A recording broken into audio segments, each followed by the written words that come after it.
Students, आज हम bond parameter के ऊपर डिस्कस करेंगे कि जो बॉन्ड पैरामीटर होते हैं कितने होते हैं। तो जनरली जो बॉन्ड पैरामीटर होते हैं तीन होते हैं। एक होता बॉन्ड लेंथ, दूसरा बॉन्ड एंगल, तीसरा बॉन्ड एनर्जी।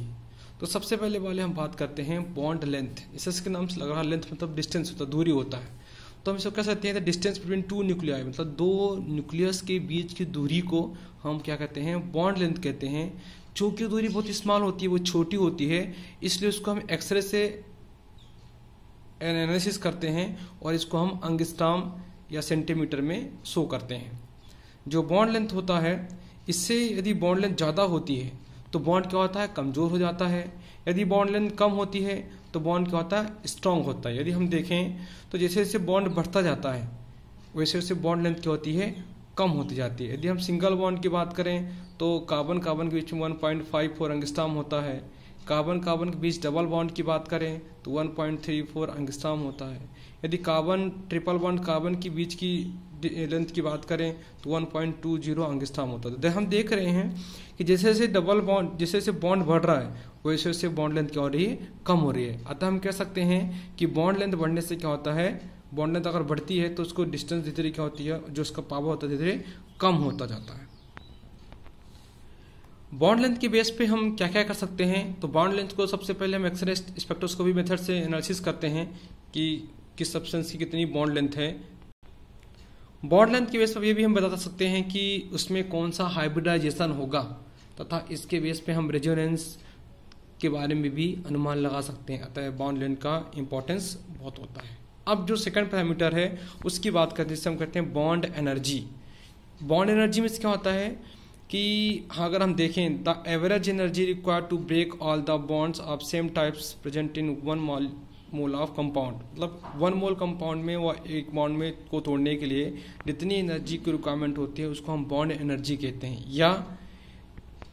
या दो एटम के बीच बॉन्ड बनने में जो एनर्जी रिक्वायरमेंट होती है उसको भी हम क्या कहते हैं, बॉन्ड एनर्जी लिखते हैं। जितना रिक्वायरमेंट होगी उतना टूटने में लगेगी। इट मीन्स दोनों हुआ कि चाहे बनने में हो चाहे टूटने में हो, जितनी एनर्जी लगती है उसको हम बॉन्ड एनर्जी कहते हैं।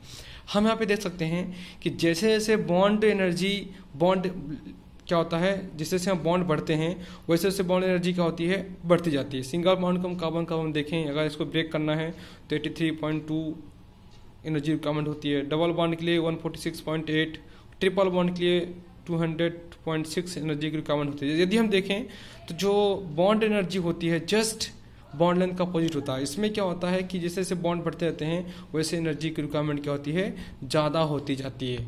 मतलब सिंगल बॉन्ड तोड़ने में कम एनर्जी लगी, डबल को और ज़्यादा, ट्रिपल को और ज़्यादा ब्रेक करने में एनर्जी की रिक्वायरमेंट होती है।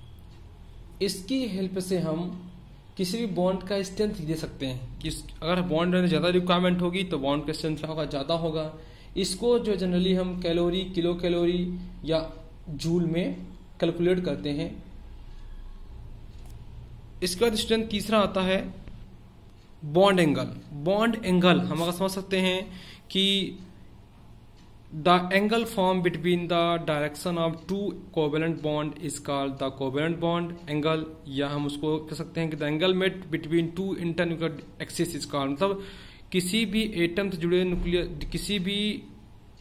जुड़े जो सब्सटेंस होते हैं उनके बीच का जो एंगल होता है उसको हम क्या बोलते हैं, बॉन्ड एंगल कहते हैं। डिस्टेंस, इंटरन्यूक्लियर डिस्टेंस, इसके और इसके जो डिस्टेंस होती है उसको हम बॉन्ड एंगल कहते हैं। यदि हम देखें तो अमोनिया का जो बॉन्ड एंगल होता है 107 डिग्री का होता है। इसमें एक लोन पेयर होता है। यदि हम वाटर मॉलिक्यूल्स को देखें तो 104.5 डिग्री का होता है, जिसमें 2 लोन पेयर होते हैं। यहीं अगर हम मीथेन का देखें तो इसमें एक कार्बन में 4 हाइड्रोजन जुड़े होते हैं, जिसका बॉन्ड एंगल कितना होता है, 109 डिग्री 28 मिनट का होता है। यदि हम देखें तो इन तीनों में क्या होता है, sp3 हाइब्रिडाइजेशन होता है, लेकिन इन तीनों का जो बॉन्ड एंगल होता है अलग अलग होता है, क्योंकि इन तीनों में क्या होता है, इसमें एग्जैक्ट होता है लेकिन इनमें लोन पेयर होने के कारण उसमें रिपल्सन होता है, जिससे बॉन्ड एंगल क्या होता है, चेंज हो जाता है। बॉन्ड एंगल को हम डिग्री या रेडियन के द्वारा रिप्रेजेंट करते हैं। इसको जनरली हम एक्सरे स्पेक्ट्रोस्कोपी के द्वारा एनालिसिस करते हैं और इसके हेल्प से हम किसी भी मॉलिक्यूल्स का शेप डिटरमाइन करते हैं कि शेप उसका कैसा होगा। यदि इसमें लोन पेयर प्रेजेंट हैं तो उससे क्या होता है, शेप में डिस्टोर्सन हो जाता है। जैसा यहाँ पे हम देख सकते हैं कि लोन पेयर इसमें 2 हैं तो इसका कम हो बॉन्ड एंगल हो गया, इसमें 1 है तो इसका ज़्यादा हो गया। तो अगर एटम में क्या हो रहा है, लोन पेयर बढ़ते हैं तो उसका जो शेप होता है वो चेंज हो जाता है। तो स्टूडेंट्स आप लोग देखें, एग्जाम के हिसाब से भी इम्पोर्टेंट है। Okay, thank you.